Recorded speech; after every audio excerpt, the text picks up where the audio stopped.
My name is Naomi Carter. I'm 35 years old. And the day my sister stood in front of 600 mourners and called me a disgrace, I didn't argue. I didn't interrupt.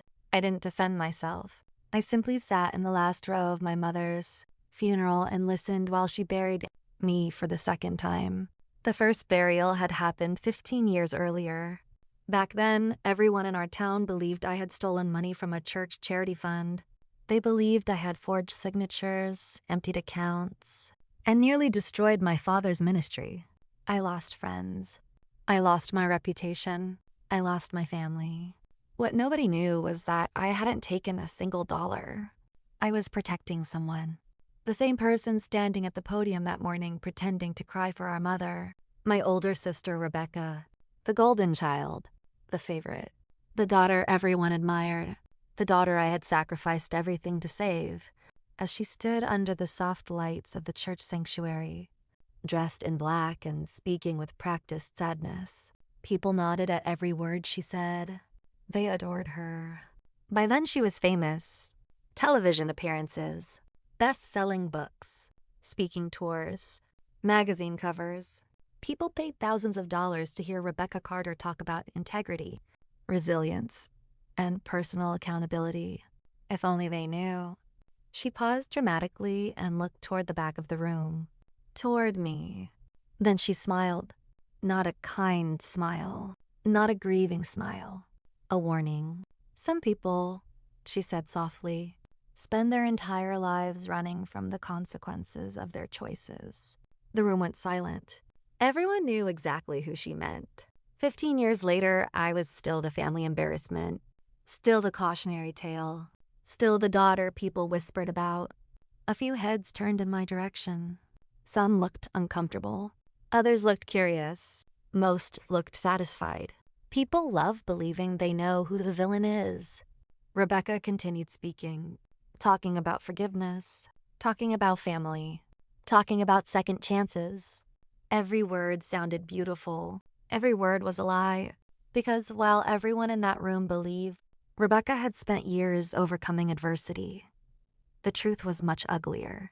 I was the one who had carried her mistakes. I was the one who had paid for her future. And I was the reason she was standing on that stage at all. 15 years earlier, I had agreed to become the villain. Not because I was weak, not because I was guilty, but because I loved my family more than I loved myself. It was the biggest mistake of my life. When the service ended, people formed lines to hug Rebecca, to praise her speech, to tell her how proud our mother would have been. I waited until the crowd thinned before standing. Nobody stopped me. Nobody asked how I was doing. Nobody cared. That wasn't new. I walked out of the church alone. The autumn air felt colder than it should have. My rental car sat beneath a row of maple trees, shedding red leaves onto the pavement. I was halfway to the driver's door when I heard footsteps behind me. Naomi. I turned. It was my father, Pastor Samuel Carter, 70 years old, respected by everyone, known for wisdom, known for compassion, known for honesty, at least publicly. He looked older than the last time I'd seen him. Smaller somehow. His shoulders seemed heavier. For a moment, I thought he might finally tell the truth. Instead, he said something that changed everything. Something that made 15 years of silence snap inside me like a rope pulled too tight. He looked me directly in the eyes and said, "You owe your sister an apology." I actually laughed. Not because it was funny. Because it was unbelievable. Because after everything I had sacrificed, after every lie I had carried, after every door that had been slammed in my face, he still expected me to protect her. What he didn't know was that I wasn't the same 19-year-old girl he had sacrificed all those years ago. And 3 weeks from that moment, the entire country was going to learn exactly why. 3 weeks, that was how long it would take for everything my family had spent 15 years hiding to come apart. But to understand why my father's words hit me so hard in that church parking lot, you need to understand what happened the night I became the villain of my own family story. I was 19 years old when it started. Back then, the Carter family wasn't just respected in our town. We were practically untouchable. My father's church sat on the highest hill overlooking Ashford. a small Ohio town where everybody knew everybody else's business before breakfast. People trusted my father with their marriages, their confessions, their money, and sometimes even their children. My mother organized charity drives. Rebecca led youth events. Our family was treated like an example of how people should live, at least from the outside. Inside our house, things were different. Rebecca had always been the center of gravity. She was beautiful without trying, confident without earning it, the kind of person who walked into a room and immediately became the most important person in it. Teachers loved her. Neighbors praised her. My parents adored her. And for years, I adored her too. She was 5 years older than me, and when I was little, I followed her everywhere. If Rebecca liked a song, I liked it too. If Rebecca wanted ice cream, I wanted ice cream. I thought she hung the moon. The problem was that Rebecca loved admiration more than she loved honesty, and eventually, that addiction caught up with her. It happened during her final year of college. Nobody knew she had developed a gambling habit. Not casino gambling. Online sports betting, high-risk prediction markets, late-night poker websites. She started small, then she started losing, then she started chasing losses. By the time anyone noticed something was wrong, she was drowning. I didn't know any of this at the time. Neither did my parents. The only thing we knew was that Rebecca seemed stressed, distracted, secretive. One rainy Thursday night, she showed up outside my bedroom door. She was crying so hard she could barely speak. I remember sitting up in bed, terrified. I had never seen my sister cry like that before. "Naomi," she kept saying, "please help me." At first, I thought someone had hurt her. I thought she was sick. I thought she had gotten pregnant. The truth was worse. Much worse. She told me everything. The debts, the lies, the money she had borrowed, the payments she couldn't make. Then she told me the part that made my stomach drop. Some of the missing money had come from church charity accounts. Money that was supposed to buy groceries for struggling families. Money that helped elderly members pay utility bills. Money donated by people who trusted my father completely. I felt physically sick. I remember standing up and backing away from her. I couldn't believe what I was hearing. My perfect sister, the family hero, the golden child, had stolen from people who could barely afford to survive. I asked her how much. She refused to answer. That refusal told me everything. The number was big, very big. Then she said something I'll never forget. "If Dad finds out, it'll kill him." Not, "I made a terrible mistake." Not, "I need to fix this." Not, "Those families deserve better." Her first concern was herself.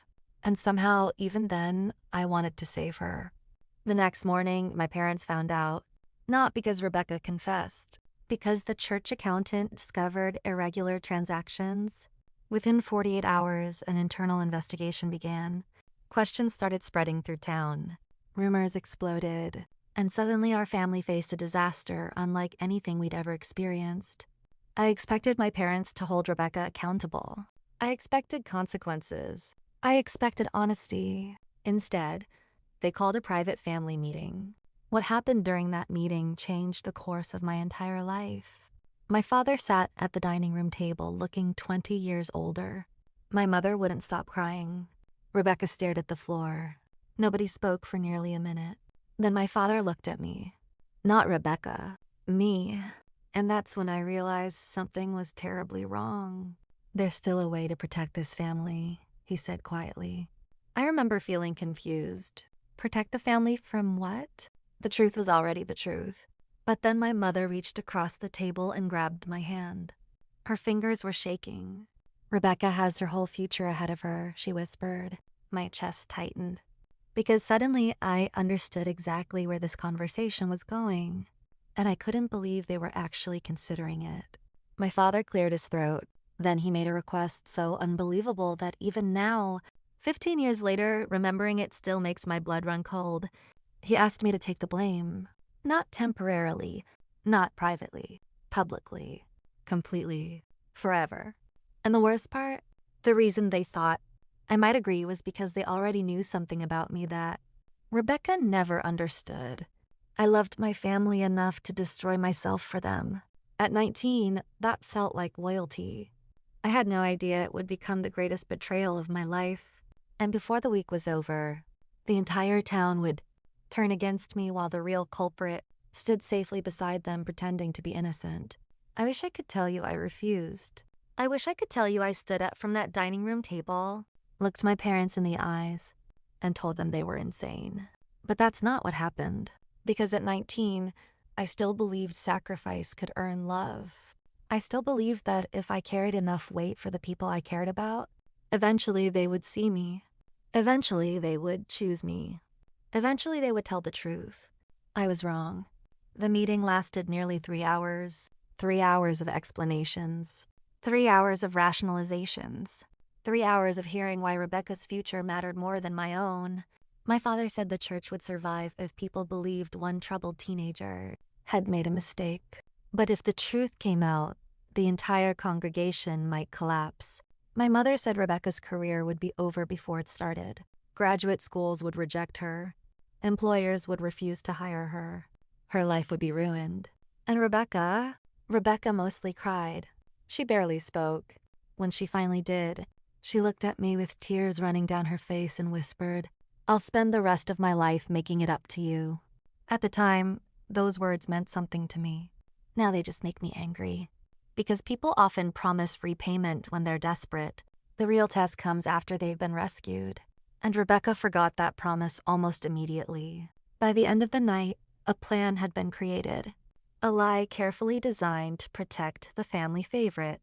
The official story would be simple. I had accessed financial records while helping with administrative tasks. I had moved money improperly. I had acted alone. Rebecca knew nothing. My parents knew nothing. Everyone else was innocent, including the person who had actually stolen the money. The next week was a nightmare. Church leaders questioned me. Accountants reviewed records. Lawyers became involved. The story spread through Ashford faster than wildfire. People who had known me since childhood suddenly looked at me differently. Teachers who once smiled at me stopped making eye contact. Friends stopped answering calls. Parents told their children to stay away from me. I became radioactive. What hurt wasn't that strangers believed the lie. What hurt was watching my family stand beside me while letting it happen. Not one of them spoke up. Not one of them corrected the record. Not one of them told the truth. I remember the Sunday morning when my father addressed the congregation. The sanctuary was packed. Every seat filled, people waiting to hear what had happened. My father stood behind the pulpit and spoke about accountability. He spoke about consequences. He spoke about forgiveness. Then he announced that his own daughter had made serious mistakes. Mistakes that had damaged trust. Mistakes that required responsibility. He never used the word stolen. He didn't have to. Everyone understood. I sat in the back row listening as hundreds of people looked at me with disappointment. Rebecca sat in the front row beside my mother, crying, playing the role of devastated sister. The performance was flawless. By the end of the service, I wasn't Naomi Carter anymore. I was the girl who betrayed the church. The girl who betrayed her family. The girl who couldn't be trusted. Within a month, I left Ashford. Not because anyone forced me, because staying became impossible. Every grocery store trip felt like a trial. Every conversation felt contaminated. Every familiar face carried judgment. I packed everything I owned into an aging Honda Civic and drove to Chicago with less than $2,000 in my bank account. No degree, no connections, no reputation, no family. The hardest part wasn't leaving. The hardest part was realizing how easy it had been for them to let me go. For weeks after I moved, I waited for Rebecca to call. I waited for her to tell me she'd changed her mind. I waited for her to confess. I waited for her to keep the promise she'd made across that dining room table. The call never came. Months passed, then years, and slowly, something worse than anger settled inside me. Acceptance, because the truth became impossible to ignore. My sacrifice hadn't been a temporary solution. It had been a permanent arrangement. Rebecca got her future. My parents got their reputation. The church got its explanation. Everyone got what they wanted. Everyone except me. At 22, I was working 3 jobs. At 23, I was writing content for websites nobody read. At 24, I was ghostwriting articles for executives who took credit for every word. And that's when something unexpected happened. I discovered I was very good at disappearing. I could step into someone else's voice, tell their story, make them sound smarter, wiser, more compelling than they actually were. Clients loved it. The better I became, the more money I earned. The more money I earned, the less I needed anyone's approval. By 28, I was ghostwriting books. By 30, publishers were quietly requesting me by name. Not publicly. Never publicly. In my industry, anonymity was part of the job. I wrote memoirs, leadership books, business books, motivational books. People stood on stages receiving awards for words I had written in small apartments at 2 in the morning. And ironically, the more invisible I became, the more successful I got. Then one afternoon, nearly 15 years after I left Ashford, my assistant walked into my office carrying a manuscript proposal. She looked unusually excited. "You need to see this one," she said. I glanced at the cover page. Then my stomach dropped. Because staring back at me was a name I hadn't spoken aloud in years. Rebecca Carter. My sister. And she wasn't asking me to read her book. She was asking me to write it. What Rebecca didn't know was that the woman she'd destroyed had become one of the most sought-after ghostwriters in the country, and what happened after she walked back into my life would eventually expose a secret none of us saw coming. For a long moment, I just stared at the proposal. Rebecca Carter. 15 years. 15 years without a genuine apology. 15 years without a confession. 15 years of carrying a lie that had cost me my hometown, my reputation, and an entire version of my life. And now her name was sitting on my desk. The universe has a strange sense of humor. My assistant noticed the change in my expression. "Everything okay?" she asked. I quickly closed the file. "Fine," I said. It wasn't fine. Not even close. That night, after everyone left the office, I opened the proposal again and started reading. The book was supposed to be about personal integrity. I actually laughed out loud, not because it was funny, because it was absurd. The woman who had built her life on a lie wanted to publish 300 pages about honesty. According to the proposal, Rebecca was now one of the country's most recognizable motivational speakers. She appeared on television regularly. She had hundreds of thousands of followers online. Corporations hired her to speak about leadership. Universities invited her to speak about leadership. Every paragraph made me feel like I was reading fiction. Then I reached the final page. That's when I discovered something even more unbelievable. The publisher wasn't just interested. They had already approved a 7-figure deal. Rebecca's book was being positioned as a major release. National marketing campaign, television appearances, podcast tours, magazine features. The whole machine. I leaned back in my chair and stared at the ceiling. For years, I had imagined what I might say if I ever saw Rebecca again. I imagined anger, confrontation, maybe even revenge. What I never imagined was being offered a front row seat to her success, a success she wanted me to help create. The next morning, the publisher called. They wanted my answer. Normally, I would have declined immediately. I didn't work with public figures whose values I couldn't respect. But this wasn't normal. This was personal. So I said yes. Not because I wanted revenge. At least that's what I told myself. The first meeting happened over video call. When Rebecca's face appeared on my screen, something strange happened. I didn't feel rage. I didn't feel hatred. I felt distance. Like I was looking at someone I used to know. She looked older, more polished, more careful. The confidence was still there, but now it was professional confidence, manufactured confidence, the kind people learn when their income depends on being admired. She didn't recognize me. Of course she didn't. I used a professional name in publishing. My appearance had changed, and 15 years is a long time. To her, I was simply the ghostwriter recommended by the publisher, nothing more.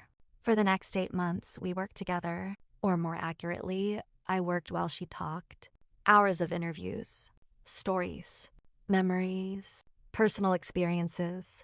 Every chapter passed through me before it reached the page. And during those conversations, I learned something surprising. Rebecca wasn't just lying to the world. She was lying to herself. Over time, she had rewritten the past so completely that she almost seemed to believe her own version. Whenever difficult subjects came up, she carefully adjusted details, reshaped events, removed responsibility, turned herself into the hero, the victim, the survivor, never the cause, never the problem. It was fascinating and disturbing at the same time, but the biggest shock came 6 months into the project. I was reviewing old interview transcripts when I noticed something unusual. A date, a financial figure, a name. Something didn't match the official story from 15 years earlier. At first I assumed it was a mistake. Then I started digging. Not because I was looking for trouble, because the inconsistency bothered me. One discrepancy became 2, 2 became 5, 5 became 10. Soon I was requesting archived records, public filings, historical documents, information that had never been available when I was 19. And what I discovered changed everything. Because the money Rebecca stole from the church wasn't actually the biggest secret. Not even close. The charity scandal had been real, but it had also hidden something much larger. Something far more dangerous. The missing church funds were only a fraction of the money that had disappeared.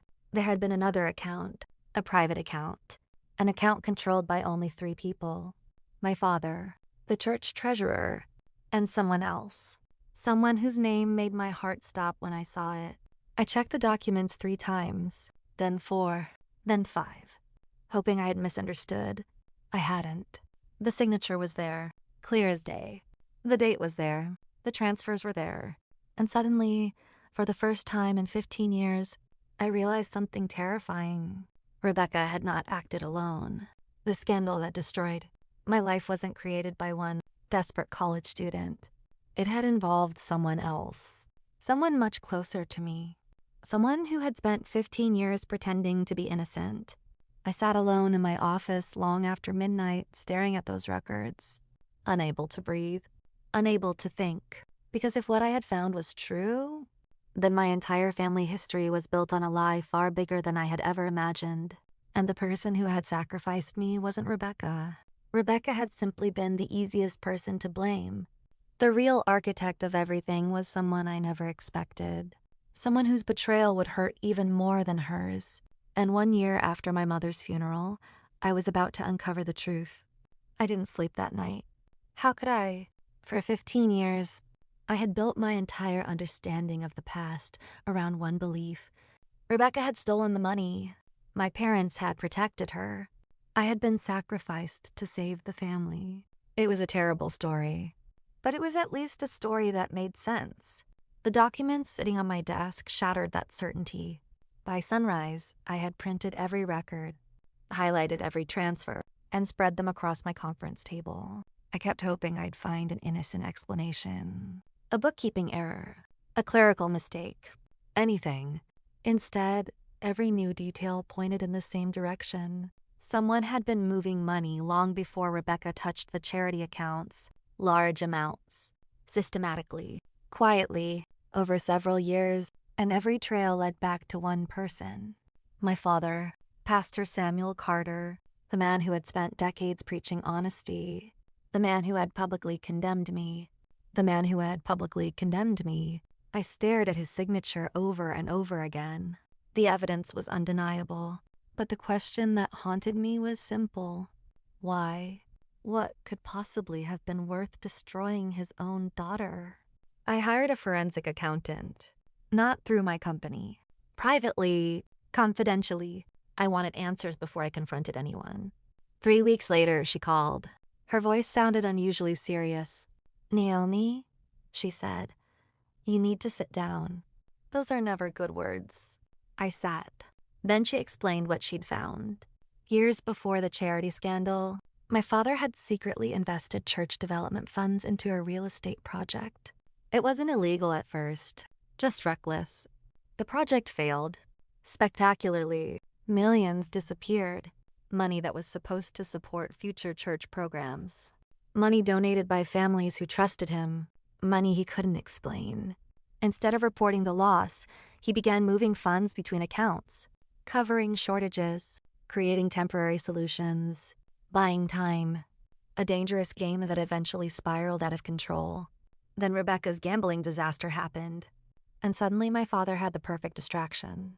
A smaller scandal, a believable villain, someone the public could blame, someone whose mistakes would hide his own. The room felt cold. My hands were shaking, not because I was surprised anymore, because the truth was finally complete. Rebecca hadn't destroyed my life. My father had. Rebecca's theft created the opportunity, but my father made the decision. He saw a way to save himself, and he chose it. He chose his reputation, his church, his legacy, over his daughter. For 15 years, I had hated the wrong person. Rebecca had been selfish, cowardly, weak. But my father had been something worse. He had been willing. The realization hit me harder than anything that came before, because children spend their entire lives wanting to believe certain things about their parents, even when evidence says otherwise. Part of me had always hoped there was some explanation, some hidden reason, some excuse. There wasn't. The truth was ugly, simple, ordinary. He had protected himself. That's all. A week later, I received an invitation that felt almost surreal. Rebecca's book was finished. The publisher planned a major launch event in New York. National media, industry leaders, television coverage, a celebration of her new bestseller. Normally, ghostwriters stay invisible. Nobody knows we're there. Nobody asks questions. But this event would be different, because by then, I had something no one else possessed. Proof. Not assumptions, not suspicions. Proof. And then fate handed me one final piece. 2 days before the launch, a package arrived at my office. No return address, no explanation. Inside was a small envelope, yellowed with age. My mother's handwriting covered the front. My name, just my name. Nothing else. For several seconds, I couldn't move. My mother had been dead for over a year, yet somehow, a letter from her was sitting in front of me. I opened it carefully. The paper inside trembled in my hands. As I began reading, tears filled my eyes before I reached the second paragraph, because my mother had finally told the truth. Every truth. Not just about Rebecca. Not just about my father. Everything. She admitted she had known exactly what happened. She admitted she had stayed silent. She admitted she watched me carry blame that was never mine. But one sentence nearly stopped my heart. A sentence written near the end. A sentence I read 6 times before I could believe it. It said, Father never intended to tell the truth because the church money was never the only thing he was hiding. I kept reading, and what came next changed the entire story. Because hidden inside that letter was a secret my father had buried for 35 years. A secret so explosive that exposing it would destroy not only his reputation, but Rebecca's entire identity. And suddenly, the upcoming book launch wasn't going to be a celebration anymore. It was going to become the day my family's biggest lie finally died.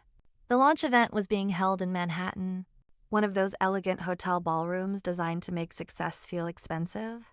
Crystal chandeliers, floor-to-ceiling windows, rows of cameras, publishing executives, television crews, influencers, journalists. Nearly 400 people filled the room. And at the center of it all stood Rebecca Carter, smiling, confident, admired, the same way she had been her entire life. Her new book was stacked everywhere.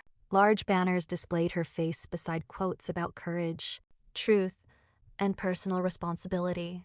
The irony was almost unbearable. I arrived early, not because I wanted attention, because I wanted to watch. Sometimes the most revealing moments happen before people know they're being observed.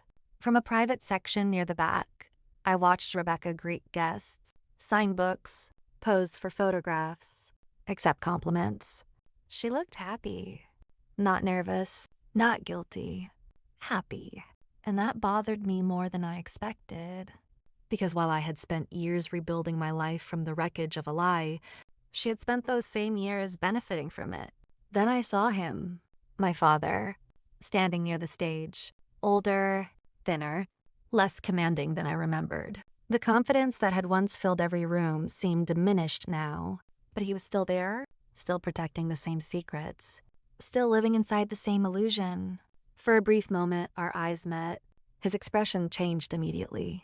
He knew. Not the details, but he knew something was wrong. Parents have a strange instinct for danger, especially when the danger they've spent years avoiding suddenly walks into the room. The event began. The publisher introduced Rebecca. The audience applauded.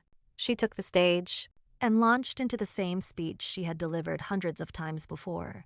Stories about resilience, growth, integrity, owning your mistakes, building trust. Each sentence drew applause. Each sentence felt more absurd than the last. Then the moderator announced a surprise segment, a conversation about the book's creation.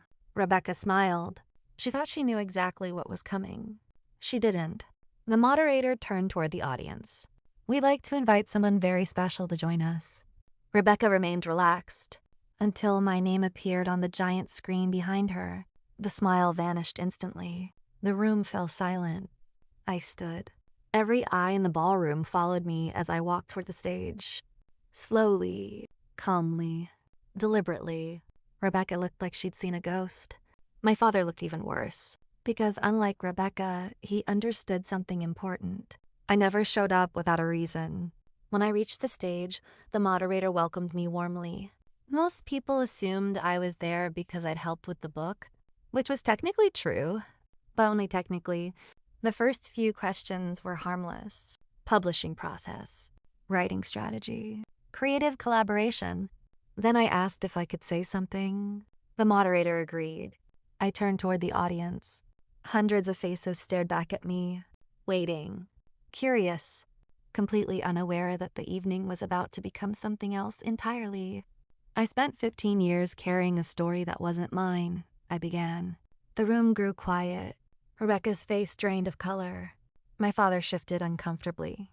I continued, not angrily, not dramatically, just truthfully. I explained the church scandal, the accusations, the public humiliation, the years of silence. Then I revealed the evidence, financial records, transfer histories, professional forensic findings. The audience listened in stunned silence. Some reporters had already started typing. Others were recording. The atmosphere changed completely, but I wasn't finished. Not even close. Because the biggest secret wasn't in the financial documents. It was inside my mother's letter. I removed the envelope from my bag, the same envelope that had arrived days earlier. My hands were steady. For the first time in my life, I wasn't afraid of the truth. I read a section aloud, then another, then another. The room became so quiet you could hear camera shutters clicking. My mother's words confirmed everything. My father's role, the cover-up, the sacrifice, the lies. But then I reached the final pages, the part nobody expected, including Rebecca, especially Rebecca. I looked at my sister. She was trembling now, not because she knew what I was about to say, because she didn't. Then I read the sentence that changed everything. The sentence my father had spent 35 years hiding. The sentence that shattered the foundation of our entire family. Rebecca is not Samuel's biological daughter. Gasps erupted across the ballroom. Rebecca froze. My father closed his eyes. The room exploded into whispers, but the letter wasn't finished. According to my mother, years before Rebecca was born, my father had an affair with a wealthy married woman from another state. The relationship ended. The woman became pregnant. A child was born, Rebecca. To avoid scandal, my parents secretly raised her as their own. No one knew. Not relatives, not friends, not even Rebecca herself. But the most devastating part came next. The woman who gave birth to Rebecca had died years earlier. And before her death, she had established a trust fund. A massive one. Millions of dollars. The inheritance legally belonged to Rebecca. My father had known about it for decades, and he had quietly managed portions of that money, including some of the accounts connected to the financial scandal. Suddenly, everything made sense. The missing money, the cover-ups, the desperation, the manipulation. It had never been about protecting the church. It had never been about protecting Rebecca. It had been about protecting a lifetime of lies. Rebecca was crying openly now, not because of the inheritance, not because of the money, because in the span of 5 minutes she had discovered her entire identity was built on a secret. My father looked broken, completely broken, and yet something unexpected happened, something nobody saw coming. I didn't attack him. I didn't destroy him. I didn't humiliate Rebecca. I simply folded the letter and placed it back inside the envelope. Then I said, I didn't come here for revenge. The room went silent again. I looked at Rebecca. For the first time in years, she looked less like my enemy and more like another victim. Different from me, responsible for her own choices, but still a victim of the same deception. Then I turned to the audience. The truth isn't valuable because it punishes people. It's valuable because it ends the need for lies. Nobody applauded. Nobody moved. Everyone just listened. Because some moments are too heavy for immediate reactions. I stepped away from the microphone, walked off the stage, and left the ballroom before anyone could stop me. 3 months later, my father publicly admitted everything. He resigned from every remaining leadership position. Rebecca disappeared from public life for nearly a year, not out of shame, out of necessity. She needed to discover who she was without the story she'd been given. And me. I finally published my first book under my own name. Not a ghost-written book. Not someone else's story. Mine. On the dedication page, I wrote a single sentence. For every person who carried a lie they didn't create. The book became a bestseller. But that wasn't the victory. The victory came one quiet evening months later. I was sitting on my apartment balcony watching the city lights when my phone buzzed. It was a message from Rebecca. Only 6 words. No excuses. No explanations. No requests. Just 6 words. Neither of us deserved that life. I stared at the screen for a long time. Then I replied with 4 words. The final words of our story. I know. Start over. Because sometimes the greatest revenge isn't watching people fall. It's refusing to keep carrying what broke you. And for the first time since I was 19 years old, the weight was finally gone. For a few seconds after I read those words, nobody moved. Nobody spoke. Nobody even seemed to breathe. The ballroom had transformed from a book launch into something else entirely. A reckoning. Rebecca sat frozen in her chair. The tears running down her face didn't look dramatic or performative anymore. They looked real. For the first time since I'd seen her again, she wasn't trying to manage the room. She wasn't controlling the narrative. She wasn't protecting an image. She looked like a little girl who had just discovered that the foundation beneath her entire life was gone. Across the room, reporters had stopped pretending this was a publishing event. Phones were recording. Cameras were rolling. Journalists were already sending updates. By morning, the story would be everywhere. But strangely, I wasn't thinking about headlines. I was thinking about my mother, about how long she must have carried those secrets, how many nights she had spent trapped between guilt and fear, how many times she almost told the truth, and how, in the end, she had trusted a letter to do what she couldn't. The moderator quietly ended the event. Nobody complained. Nobody asked for autographs. Nobody lined up for photos. People simply gathered their things and left, as if everyone instinctively understood they had witnessed something bigger than a scandal. Outside the hotel, the cold evening air hit my face. I had barely reached the sidewalk when I heard someone call my name. I turned. Rebecca. She had followed me. For a moment, neither of us spoke. The city moved around us. Cars, traffic, people. But somehow it felt like we were standing completely alone. Finally, she asked the question that mattered most. Did you know? I nodded. Only for a few days. She looked away, then laughed softly through tears. A broken laugh. The kind people make when reality becomes too strange to process. My entire life, she whispered. My entire life. I didn't know what to say. There are some wounds advice can't reach. Some truths that simply need time. Then she looked back at me, and for the first time in 15 years, I saw something I hadn't expected. Not arrogance, not defensiveness, not superiority. Regret, real regret. I'm sorry, Naomi. The words came out quietly. No audience, no cameras, no public pressure. Just two sisters standing on a New York sidewalk. I'm sorry for all of it. Part of me had imagined this moment hundreds of times over the years, but standing there, I realized something surprising. The apology didn't heal me. It didn't erase anything.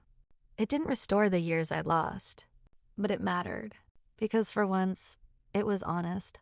And honesty had become so rare in our family that it felt almost foreign. A month later, my father called. I let it ring. Then voicemail picked up. He left a message. Then another. Then another. Eventually, I listened. The voice sounded older than I remembered, smaller. He admitted everything, not just publicly. Personally, the investments, the lies, the cover-up, the choice to sacrifice me, all of it. There was one sentence I replayed several times. I spent so long protecting my reputation that I forgot to protect my daughter. It wasn't enough. Nothing could ever be enough. But it was true. And after years of deception, truth mattered, even when it arrived late. Over the following months, consequences spread through every corner of our family's life. Former church members demanded accountability. Investigations reopened old financial records. Articles were written. Interviews appeared. The carefully polished Carter family image collapsed piece by piece. But the strangest consequence wasn't public. It was private. For the first time in decades, nobody was pretending anymore. No golden child. No family disgrace. No carefully assigned roles. Just flawed people facing reality. Rebecca disappeared from public speaking. Instead of defending herself, she quietly entered therapy and began untangling a lifetime of lies. My father sold the house I'd grown up in. My mother's garden was donated to a community project. The old life slowly vanished. And maybe it needed to, because some foundations aren't worth saving. A year later, my own life looked completely different. My book had become a bestseller. Universities invited me to speak. Writers asked for mentorship. Readers sent thousands of letters sharing stories of betrayal, forgiveness, and survival. But success wasn't what surprised me most. Peace did. One afternoon, almost exactly a year after the launch event, I received a package. Inside was a framed photograph, a childhood picture, Rebecca and me sitting on a porch swing, before the lies, before the scandal, before any of us became who we eventually were. On the back was a handwritten note. Only one sentence. Thank you for finally telling the truth. No signature. None was needed. I placed the frame on my bookshelf and stared at it for a long time. Not because I missed the past, because I finally understood it. People often think closure arrives as a dramatic moment, a final conversation, a perfect apology, a neat ending. They're wrong. Closure is much quieter than that. Sometimes it's simply accepting that what happened was real, accepting that it hurt, accepting that you deserved better, and then choosing to keep living anyway. That evening, I sat on my balcony watching the city lights stretch across the horizon. My phone buzzed. A message from Rebecca, the first one in months. It read, "Do you think we'll ever be a family again?" I stared at the screen, then looked out at the darkening skyline. Finally, I typed my answer. 4 simple words, words that took 15 years to understand. A different one, maybe, because some families aren't rebuilt. They're reinvented, and sometimes the greatest victory isn't getting back what you lost. It's refusing to lose yourself trying to recover it. So let me ask you something. If the people you loved most betrayed you to protect themselves, and years later they finally admitted the truth, would you forgive them? Or would some wounds be too deep to ever fully heal? Tell me in the comments, because after everything that happened, that's the one question I still don't know how to answer.